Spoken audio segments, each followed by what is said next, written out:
if I die today. I'ma go and get some money if I die today. I'ma go and get some money if I die today.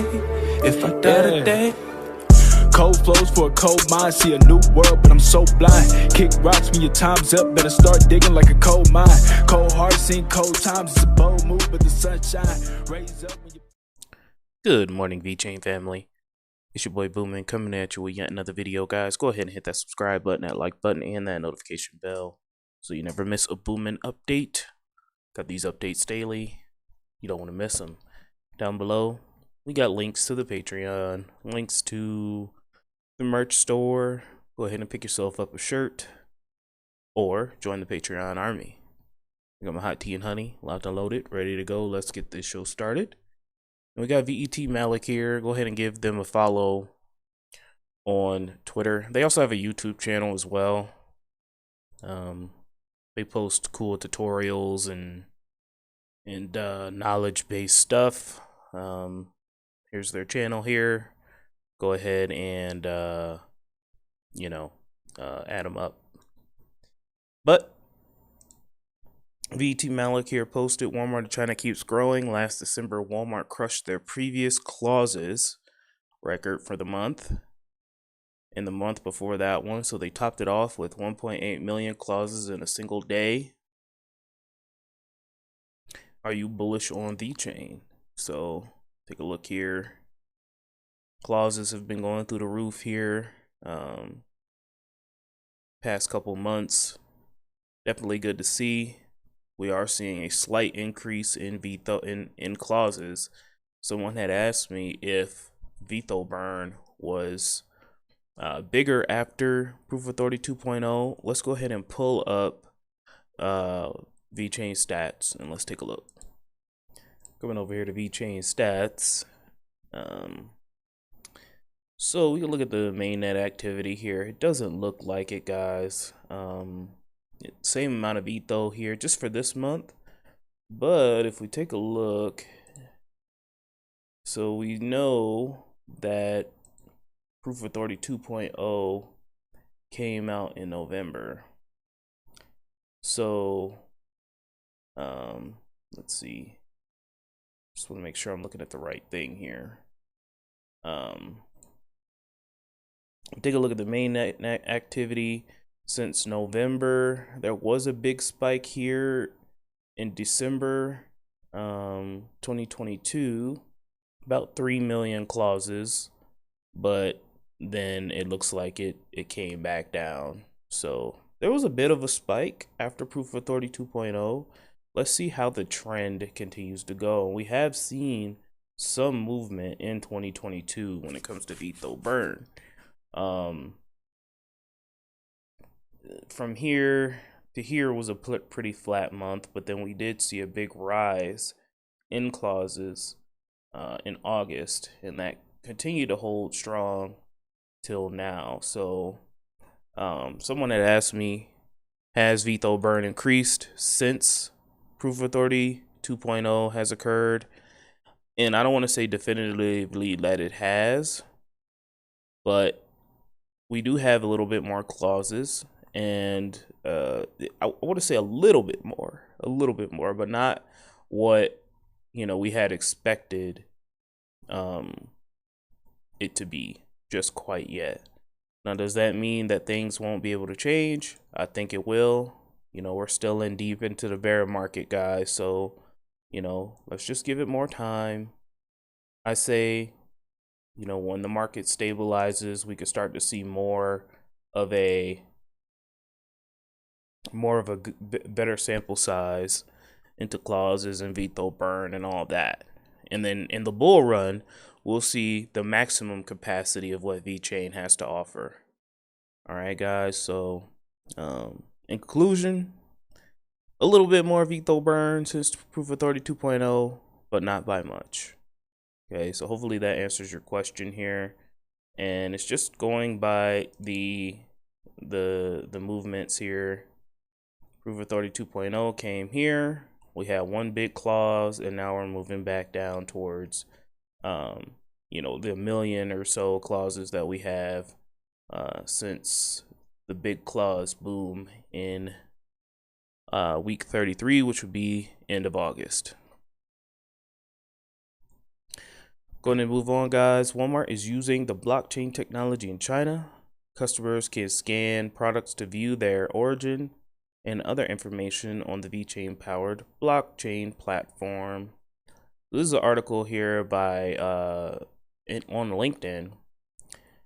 Using blockchain to improve food traceability and safety, a case study of Walmart. Let's take a look here. So I clicked the link. The link ain't loading, but thankfully Eisenreich posted a little blurb here. Please consider donating to the VeChain address down below. That goes to Eisenreich. A couple VeChain here and there would be awesome. All right, guys. So World Health Organization estimates 600 million cases of foodborne illness globally in 2022. The use of blockchain technology has the potential to greatly improve the accuracy and speed of traceability protocols in the food industry, which is crucial to preventing outbreaks of foodborne illness and reducing the associated costs, losses, and damage to reputations. This was demonstrated by Walmart's implementation of blockchain in response to the E. coli and Salmonella outbreaks in 2018. The retail giant invited its suppliers to join its blockchain platform, which allows rapid traceability of fruit products from farm to store in just seconds. Walmart currently uses blockchain to track over 500 food items and was able to provide the FDA with detailed information on the source of potential contamination within an hour in 2020, a significant improvement from the previous 7-day process. Walmart has worked with the U.S. Customs Border Protection to pilot a program to track imported foods. In supply agreements with retailers and distributors, manufacturers may want to consider the addressive scope of recall expenses and chargebacks differently for recalls utilizing the blockchain due to the increased clarity and accuracy provided by the technology. As the adoption of blockchain continues to grow, retailers have a greater ability to identify specific batches of recalled products. Furthermore, Walmart is using VeChain's blockchain technology in China. Walmart has launched a blockchain-based platform aimed to address the food safety concerns in the country. Customers can scan products to view their origin and other information on the VeChain-powered blockchain platform. So this is pretty cool, guys. Shout out to VeChain. Shout out to Walmart. Let's go ahead and move on. All right, guys, we got part of the interview here with Sunny Liu and Crypto.com. They did this interview a while ago, but they're going to be talking about a little bit about partnerships and traditional businesses. So let's go ahead and play it, then we'll wrap things up. You do? Very exciting, and it seems like it touches many industries and different sectors. Can you tell us a little bit about the partnerships that VeChain has, or any new ones that you can maybe hint about? That question is always a really hard one. I would love able to, let's say, discuss the projects and partners we have been working at the moment. But for example, let's say during our recent time in Torino, Italy, for the Ninja ATP finals, we met almost like 200 guests. That's a very good example. I even share with the crypto team as well about the experiences and also the returns. So we try to make this kind of let's say sports sponsorship really meaningful and valuable. And that's what we did. In 8 days, we host like 200 different guests from business, educational institutions like universities, investors, fund managers, enterprises for sure, even governments. But everyone we're talking about same topic is how you think about sustainability and how you think the blockchain and crypto can support sustainability. So we bring our ideas and we bring our initiatives, and the good thing is, out of those almost 200 guests, we receive like zero non-interest, or I don't want to talk about this kind of thing. So everyone is very exciting about that, and actually most of them are chasing after us right now. Like, okay, what about a call next week? What about we set up a meeting somewhere? So many of those are promising project leads per se, but I mean, for sure, we cannot discuss any of these yet. Similar actually with the UFC as well. With these kind of events, open many doors to new clients, new use cases, and create abundant networking opportunities. Especially about the sustainability we wanted to go for. It's not just building up the case by case. It's actually building up, sustainability ecosystem. So usually requires or involves multiple different stakeholders or players or contributors, along with the individuals as well. So we can talk about that later, but currently we're working with a very large global organization with a very strong presence. We're working with two teams of them. One is sustainability team in Milan. Another is the crypto and the blockchain technology team from Dallas, who is helping us define and build, let's say, incentivized sustainability ecosystem across a variety of industries, and helping us develop a new white paper coming early 2023. I'm personally very excited about that. As they're playing a very important role in driving our sustainability objects forward. There are some large, for sure, we have been identifying dozens of type of utility and sustainability use cases or ecosystem we want to build based on the people we met, in the past, not only Torino, but also in the past couple of years. And also the POC cases we have done, with like the RESEA, ocean cleanup. So we're going to tackle like 2 or 3 sustainability ecosystems as a low-hanging fruits, but not going to limit it there. We're going to replicate and starting, one by one. So it will be, let's say, I don't know, maybe 10 or even 15 years of work ahead, getting bit by bit and review bit by bit for sure. Very exciting and promising to hear that there's so many people interested in the blockchain. That leads me actually to my next question from a Twitter user, Thomas EE. He asks, traditional businesses might not understand blockchain technology and how it can help their business. Do you ever encounter that issue, having to explain it to people? Sure. I mean, it reminds me of our first case with Givenchy, back to 2016. Even before the public blockchain platform was launched. I came from Louis Vuitton as a fashion industry, and I used my personal connections to try to get some low-hanging fruits for sure when we try to build business applications. So in 2016, I traveled to Paris. I met my very good friend and also my mentor, helped me a lot, Philip Fortunato. He was the global CEO of Givenchy. And, for sure, I used my personal connection, knocked the door of his office. I tried to get 30 minutes.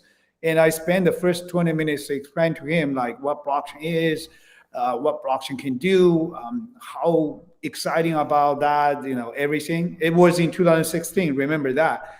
And then Philip shut me up, like saying, okay, I don't understand what you have been saying, in the last 20 minutes, but just tell me what to do. So it was a little bit embarrassing, but I'm so lucky to have good friend and also mentor like Philip, and also dare to explore this technology, this innovation. He trusts me, and also eventually he leading to trusting this technology. But the good thing is, after the POC 2016, and we are start to explore many cases and cover more products in terms of the whole across the entire supply chain process of Givenchy globally. And by 2019, we even cover 100% of leather goods for them to help them, to have a better, more transparent supply chain management across multiple different stakeholders. So this is a really tough process, I have to admit.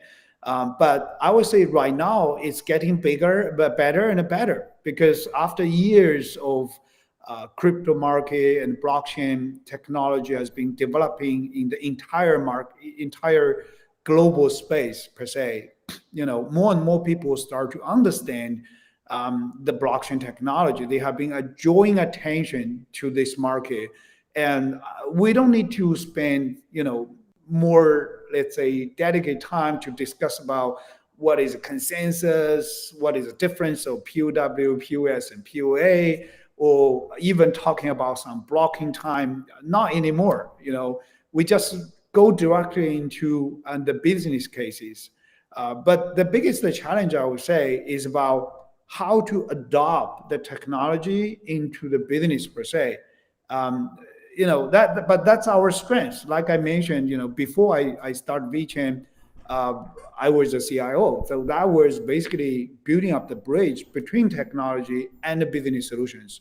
So you got to have a two, let's say, senses of two sides.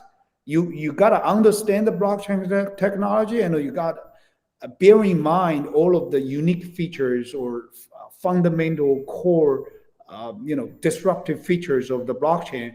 But also you got to understand the business processes, and you got to match them to both. You got to marry them. Try to figure out what the good thing you can do with this technology. So for VeChain, what we are quite unique as well, we have a great partner like PwC, DNV, Deloitte in the past. Basically, we're kind of acting as a joint phase, go to the market together. We have a business side, have industry know-how, and then we have technical side, with deep understanding of the blockchain technology, and then we merge them together, go to the different enterprise for different use cases. So that's a trick. Very. All right, guys, time to wrap some things up here. 481 days left to the next Bitcoin block halving. And taking a look at the markets here. Bitcoin. All right, there we go. Taking a look at the markets here. Bitcoin still at 16.7. Holding up pretty good. Everyone who said Bitcoin was going to zero, well, they're wrong. Of course they were. They're always wrong. A couple of coins pumping here. Nothing too crazy though. Looks like Nexo is up.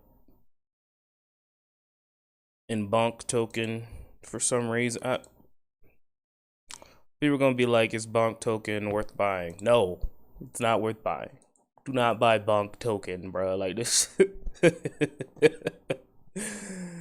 All right, I'm gonna spare you guys a long tangent about meme coins and stuff, but I gotta run, guys. I love y'all. Don't let your memes be dreams. I will talk to you guys soon with the VeChain and Cardano updates. Have an amazing day, guys. Love y'all. Bye. Thank you so much, VeChain and Cardano Army, for your amazing Patreon support, guys. I'd like to give a shout out to Maryland for Crypto, Anthony Andrews, Farouz Din, Kyle Bachi, CryptoSVT.si, Angeltopia, DNC Vale, Leon Jackson II, Kragan, All Flare LLC, Lucky Sunshine Token, and VET Docky. I hope you enjoyed the show, guys, and I'll be back with another video soon.